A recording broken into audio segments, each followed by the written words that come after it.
Buen día a todos los presentes. Somos el grupo número 1 del Laboratorio de Instrumentación Eléctrica Sección G.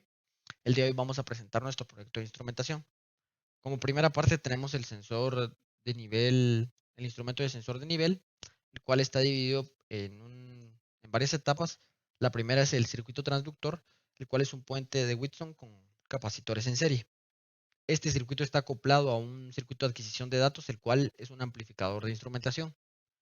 Dado que el voltaje con el que estamos trabajando es en AC, lo convertimos por medio de un circuito rectificador de onda completa a un voltaje DC y por medio de un seguidor de voltaje para evitar corrientes de carga y una etapa de amplificación, obtenemos un voltaje mayor con el que podemos trabajar. Posteriormente tenemos una división. Primero tenemos un conversor de voltaje a corriente estándar, en el cual la corriente estándar de salida va a ser de 4 a 20 miliamperios. Conversor de voltaje a voltaje estándar de 0 a 10 voltios. El circuito utilizado fue el conversor de voltaje a voltaje estándar. Entonces a su salida tenemos una etapa de un circuito de decisión, el cual tiene un set point aproximado de 5 voltios y este nos va a estar proporcionando las salidas adecuadas a partir de H medios, que son los 5 voltios. Posteriormente tenemos unos comparadores que van a estar realizando el labor de poder saturarse. Estos están en modo de corte y saturación. Y de esta forma nosotros vamos a poder observar el elemento final de control, el cual va a ser un LED que va a estar acoplado a un transistor, en este caso un NPN y en este caso un PNP, los cuales van a ir encendiendo los LEDs dependiendo de qué punto del nivel de flujo nos encontremos. En este caso, pues vamos a iniciar la simulación. Como podemos observar, tenemos 0.125 nanofaradios, lo cual, si vamos a la tabla que tenemos acá, vamos a observar que es el rango de operación mínimo. Y entonces vamos a empezar a observar los valores que nos van a ir dando los multímetros. A la salida de nuestro circuito tenemos aproximadamente 5.51 nanovoltios. Y si podemos observar en nuestros valores, tenemos un valor registrado de 5.45 nanovoltios, por lo cual se puede decir que es un valor que satisface la condición, dado que la variación es despreciable, debido a que como estamos todavía en un voltaje AC, pues el multímetro va a estar presentando variaciones. Después de esto, vamos a observar la rectificación que tenemos. Entonces, si observamos el osciloscopio, podemos observar que a la salida de nuestro circuito rectificador de onda completa, el circuito fue rectificado, el voltaje fue rectificado y ahora tenemos un voltaje de 3.171 milivoltios en DC.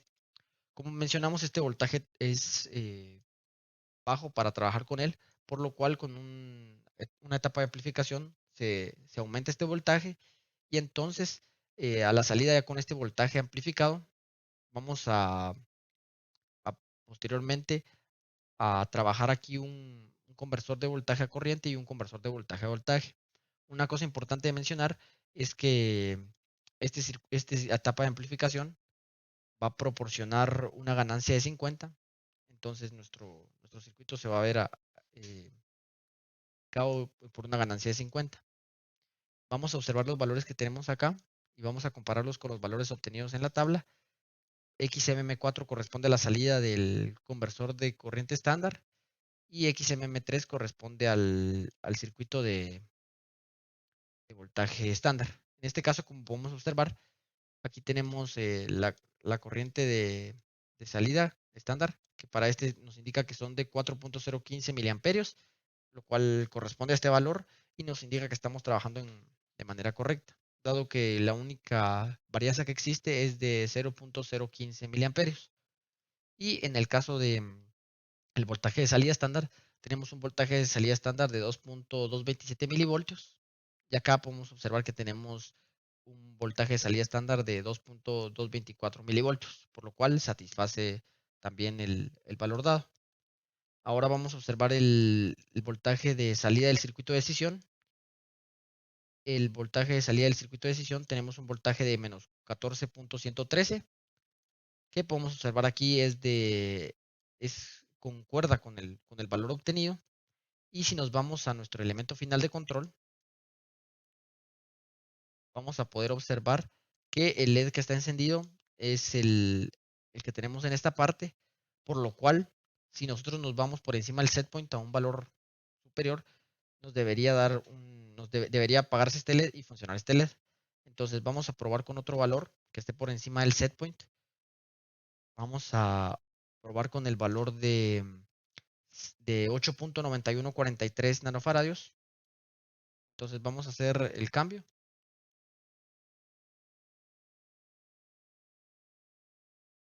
A colocar 8.9143 nanofaradios. Vamos a vamos a aceptar el cambio aquí y vamos a empezar a correr la simulación y a comparar los valores. Entonces, aquí tenemos un voltaje de salida de 111.168 milivoltios. Y si nosotros nos vamos a la tabla, pues podemos observar que tenemos 111.36 milivoltios, por lo cual estamos en un rango aceptable. Después, como podemos observar aquí, después vamos a realizar la comparación del voltaje de salida estándar y la corriente estándar y también de los demás valores. Entonces vamos a obtener aquí estos. Vamos a movilizarnos hacia la tabla que tenemos acá. Y podemos observar, sería este valor para el voltaje y este valor para la corriente. Entonces, como podemos observar aquí, pues el voltaje de salida estándar en este caso es de 8.88, de acá es de 8.87, por lo cual podemos dar que está en un valor bastante exacto. Y en este caso de la corriente estándar, pues tenemos 18.257 miliamperios y aquí tenemos 18.24, por lo cual también es un valor bastante preciso, con un alto grado de precisión. Ahora bien, vamos a observar por último el voltaje de salida del circuito de decisión, que nos da que es un valor de 11.689 voltios, y en este caso tenemos un valor de 11.658 voltios, por lo cual también satisface el valor que tenemos acá, debido a que es un valor con un alto grado de precisión. Posteriormente, solo vamos a observar el LED por último. Como podemos observar ahora, el LED que está encendido es el otro, es el contrario, por lo cual estamos girando en la otra dirección, lo que sería una analogía al motor girando en la dirección contraria. Y esto sería el proyecto en cuanto al instrumento de medición de flujo. Y lo último que tenemos acá es una tabla, lo cual nos dice qué valor de capacitancia corresponde al nivel de altura para que se pueda tomar en cuenta. Por ejemplo, si es 2 metros, pues vamos a necesitar una capacitancia equivalente de 1.53762 nanofaradios. Y si por ejemplo nos fuéramos al tope, que sería los 14, pues necesitaríamos una capacitancia equivalente de 1.00133 por 10 a la menos 8 faradios. Ahora vamos a pasar a la siguiente parte del circuito. Gracias. ¿Qué tal, ingeniero? Nosotros somos el grupo número 1 y este es nuestro circuito del sensor de flujo magnético. Para empezar a verlo, podemos ver las etapas que lo conforman, como el sensor de flujo magnético que tenemos acá, que fue el que elegimos, el cual se le tuvieron que hacer unas modificaciones en su voltaje, ya que para que tuviera mejor linealidad su gráfica. Y aquí tenemos el circuito de adquisición de datos, el cual es un amplificador de instrumentación, el cual nos va a dar una ganancia y va a restar nuestra señal con respecto a su error. La etapa que nos sigue a nuestro circuito de adquisición de datos es un seguidor de voltaje, y esto nos va a ayudar a evitar tener corrientes de carga, obteniendo solo voltaje, que es lo que nos interesa medir. La siguiente etapa que sigue es un conversor de voltaje estándar. A nuestra salida de nuestro circuito de adquisición de datos vamos a tener un voltaje, pero este voltaje no va a estar en niveles estándares. Como lo podemos ver, los voltajes van a ir de 1.98 hasta 3.80, de 1.78, perdón, hasta 9.40. Pero con este circuito lo que vamos a lograr es tener voltajes de 0 a 10 voltios. Ya en un momento vamos a ver cómo las mediciones. Esta es otra etapa que también es un seguidor de voltaje, que ya lo habíamos dicho que nos va a servir para eliminar las corrientes de carga. Y también tenemos este que nos será nuestro conversor a corriente estándar, el cual nos va a servir para transportar la señal en lugares donde hay mucho ruido o distancias muy largas. Después de esa etapa tendríamos nuestro circuito del setpoint, el cual nos va a definir dos niveles de voltaje para poder tomar una decisión en nuestro elemento final de control. Ahora vamos a proceder a simular. Podemos ver nuestro voltaje estándar,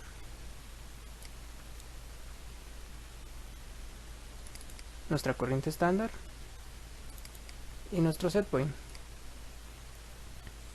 Cabe recalcar que nuestro setpoint lo habíamos ajustado en 5.775 voltios.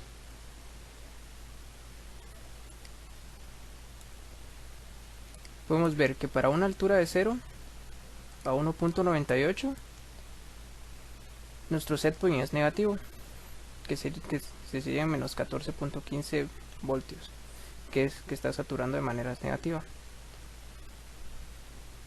Podemos ver que a este nivel de altura de agua, nuestra corriente estándar se encuentra en su nivel más bajo, que sería los 4 miliamperios, y nuestro voltaje estándar, que es aproximadamente 0. Para ver que nuestros conversores de voltaje estándar y corriente estándar sí funcionan, vamos a tenerlo en el valor más alto, que son 14 voltios. Al tenerlo en el valor más alto, tenemos que nuestro voltaje estándar es cercano a los 10 voltios y nuestra corriente estándar es cercana a los 20 miliamperios.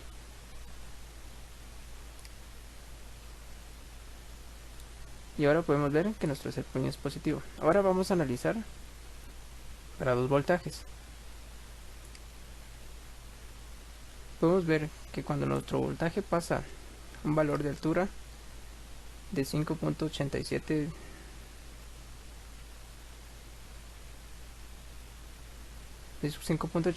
metros,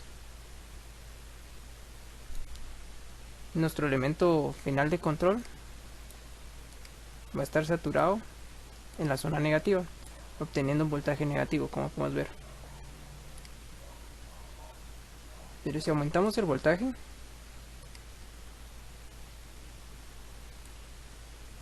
cambia el voltaje de nuestro elemento final de control, obteniendo un voltaje negativo, lo cual nos podría servir para un motor poder cambiar el giro, ya que para valores mayores al setpoint tenemos que tener valores de voltaje positivo, los cuales harán que giren en un sentido. Y para los valores menores al setpoint vamos a tener valores de voltajes negativos que harán que giren en el sentido contrario.